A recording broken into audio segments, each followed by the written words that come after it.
మనకి ఏదన్నా మనసు కష్టమైనా ఏదైనా బాధగా అనిపించినా కష్టాలు నష్టాలు దుఃఖాలు అన్నీ పంచుకోవడానికి ఒకప్పుడు ఎవరో ఒకళ్ళు ఉండేవాళ్ళు.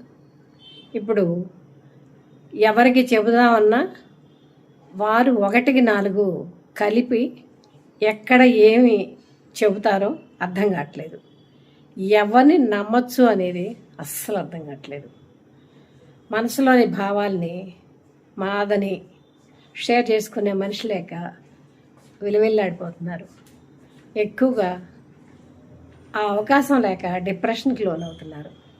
కొందరు టీ తాగుతారు, కొందరు కాఫీ తాగుతారు, కొందరు మద్యం సేవిస్తారు.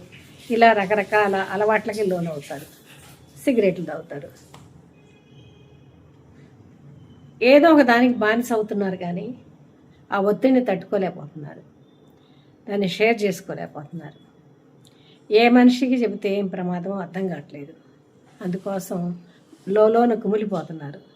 ఎక్కువ శాతం డిప్రెషన్కి లోనవుతున్నారు. కారణం ఇంట్లో వాళ్ళు అర్థం చేసుకునే పరిస్థితుల్లో లేరు, సంఘం అర్థం చేసుకునే పరిస్థితి లేరు.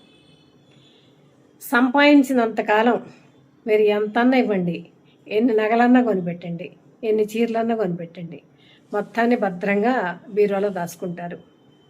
సడన్గా ఏదైనా ఒక ప్రాబ్లం వచ్చి బ్యాంకులో గోల్డ్ పెడదాము అని ఇష్టపడి ఇచ్చే భార్యలు ఎంతమంది, ఇబ్బంది పెట్టే భార్యలు ఎంతమంది. వాళ్ళు సంపాదించిన సొమ్ముని వాళ్ళకి ఇవ్వటానికి కూడా ఎంత ఆలోచిస్తారో చూడండి. పిల్లలు ఫ్యూచరు, వాళ్ళ కోసం నేను దాసాను అని ఏదో ప్రగల్భాలు పలుకుతూ ఉంటారు. మంచి ఎడ్యుకేషన్ అందించిన తర్వాత పిల్లల కోసం అంటూ ఏమీ దాయాల్సిన పని లేదు. ఒకరికొకరు మనసు విప్పి మాట్లాడుకోండి. ఏదో బాధ చెప్పారు కదా అని చులకన భావంతో చూడకండి. నలుగురికి షేర్ చేయకండి.